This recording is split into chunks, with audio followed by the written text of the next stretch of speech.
Lawrence Welk sold America, the cleanest image on television. Bubbles, smiles, champagne music, and family values every single week. But when researchers cracked open his personal archive, they didn't find a simple feel-good story. They found something far more complicated. A man who fired his most popular singer over a visible knee. A bandleader worth $150 million while his musicians scraped by on $110 a week. A show that quietly broke one of television's most significant racial barriers and then acted like it never happened. For decades, nobody questioned the man behind the bubbles. Now a landmark piece of scholarship is forcing the world to take a harder look. In 2025, North Dakota State University Press released Champagne Times Lawrence Welk and His American Century, a 3-volume biography by historian Dr. Lance Ritchie, drawing on over 10,000 original music arrangements, private scrapbooks, letters, and oral histories from the NDSU archive. It just won the 2026 Independent Press Award in the Biography Historical category, and what it reveals about the man behind the smile is still generating conversation across the country. Lawrence Welk was born on March 11, 1903, in Strasburg, North Dakota, a small, isolated community of German-speaking Catholic families who had emigrated from Odessa in the Russian Empire in what is now Ukraine. His parents spoke only German at home, so Lawrence grew up without English. School felt foreign in the most literal sense. Even though he lived in America, he often felt like a stranger inside it. There was no radio, no television, almost no contact with the outside world.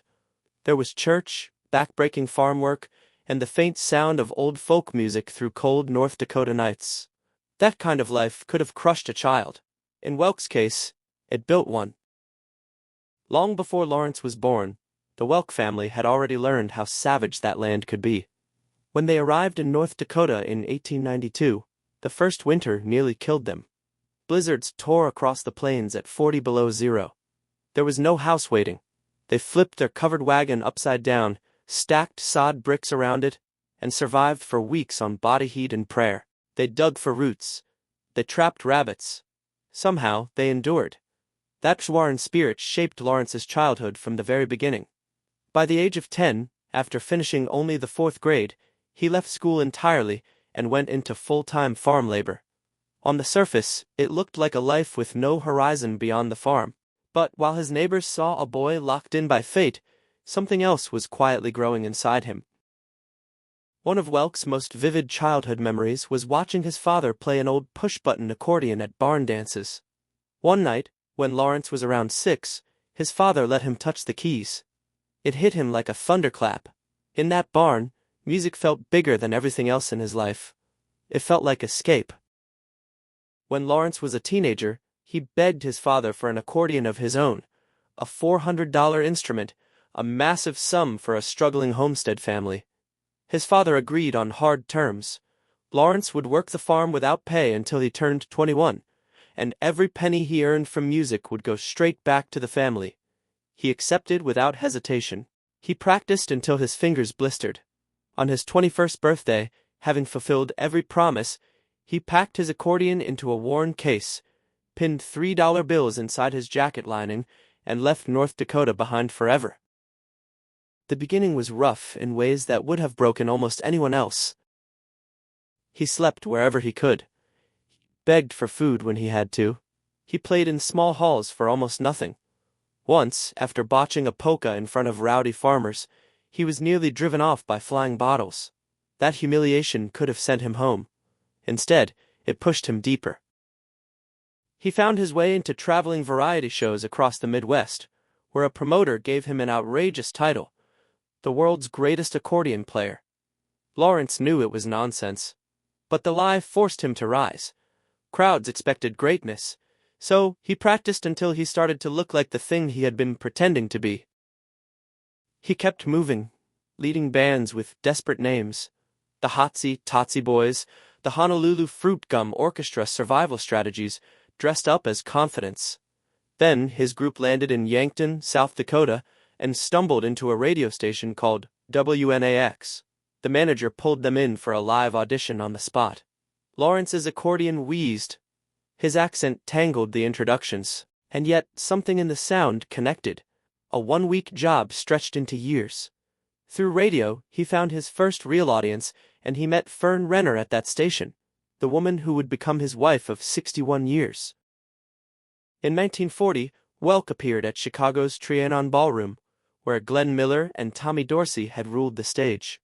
His band seemed too gentle, but he believed in control. Every musician drilled, every note rehearsed, and the result was a polished sound that kept dancers on the floor all night. During that run, a woman in the audience told him his music sounded light and bubbly, like champagne. He built a brand around it. He leaned fully into a sound that felt warm, elegant, and safe. While others chased bebop, Welk held on to waltzes and polkas. Critics laughed. But he saw something they missed a lot of. People didn't want to be challenged. They wanted comfort, and by refusing to chase fashion, he gave those people exactly what they were looking for. By 1951, live big band work was fading. Welk made a risky move west to Los Angeles, packed up his 22-piece band, and took a chance on television when most musicians still treated it like a gimmick. KTLA gave him a weekly live show from the Aragon Ballroom in Venice Beach. But he had to pay part of the filming costs himself. That meant betting his own savings on something unproven. He did it anyway. The show launched on May 11, 1951. Local audiences packed the ballroom. Letters flooded in, and in 1955, ABC picked up the program for national broadcast. Millions of Americans were suddenly watching the same farm boy who had once sat lost in a classroom, unable to understand a single word of English. His version of Calcutta hit number 1 in 1961. Sponsors poured in. Records sold in huge numbers. While rock and roll dominated the headlines, Welk built a different kingdom, one that served the audiences the music industry kept ignoring. When Alice Lawn became the Champagne Lady in 1955, the show found a new spark. She had a warm Texas charm and a rich voice that stopped people mid-conversation.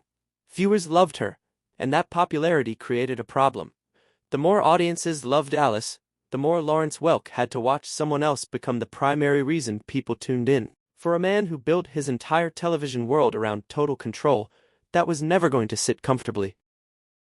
In 1959, Alice appeared on stage in a dress slightly shorter than usual. As she danced with a young guest, her knee became visible. It was harmless by any reasonable measure. Welk reportedly reacted with fury, wildly out of proportion to what anyone had seen, and his public explanation made things worse. Her knee showed too much, and cheesecake didn't fit on his show. The backlash was fierce. Letters poured in by the thousands. The soft-spoken guardian of family values suddenly looked like a man using decency as a weapon. And he was. The real issue was never the dress. It was money. After 4 successful years, Alice had asked for a raise. It was a modest request from one of the show's biggest stars. But Welk had a well-documented reputation for refusing to renegotiate upward with his performers. Rather than admit the dispute was about pay, he reframed it as a question of decency, punishing Alice while protecting his own image in a single cold move. Alice refused his private appeals to return. She stepped away from national television, built a quieter career in Texas and Las Vegas, and rejected every reunion offer that followed. In 1981, she died from scleroderma, a rare autoimmune disease. The knee scandal that had followed her for 2 decades was more than gossip from an old variety show. It was a warning about what early television could do to women who became too visible, too successful, or too difficult to control. That need for control ran through everything, but it makes the story of Arthur Duncan all the more striking. In 1964, Duncan joined the Lawrence Welk Show and quietly made history as the first black regular performer on a national American television variety program. It should have been a defining cultural moment. The show never framed it that way. There were no announcements, no acknowledgement of what his presence meant. Welk simply introduced him as the man keeping tap dancing alive. A decade earlier, Arthur Duncan had first appeared on The Betty White Show. Betty White put him on the air during one of the most aggressively segregated periods in American broadcasting. Angry letters flooded in. Stations threatened boycotts. The pressure was enormous. Remove the black performer, or face the consequences. Betty White refused. She said he stays, live with it. Shortly after, the show was cancelled. Many insiders believed the network chose profit over principle. That history is what made Duncan's years on Welk so significant, and the show's silence around it so deliberate. He danced, smiled, delivered flawless performances, and carried the weight of prejudice quietly for nearly 20 years. When the show ended in 1982, much of the public still hadn't fully grasped what he had done. History has been catching up ever since. In 1971, ABC canceled The Lawrence Welk Show. The program wasn't failing. Executives had decided his audience was too old. Welk didn't retire quietly. He built his own production company and contacted local stations directly. By the end of 1971, more than 200 broadcasters had signed syndication deals, and in many markets, the syndicated show beat the network programs that had replaced it. Critics called it a comeback no one saw coming. It was proof that the networks had badly misread the country. And Welk had already been preparing.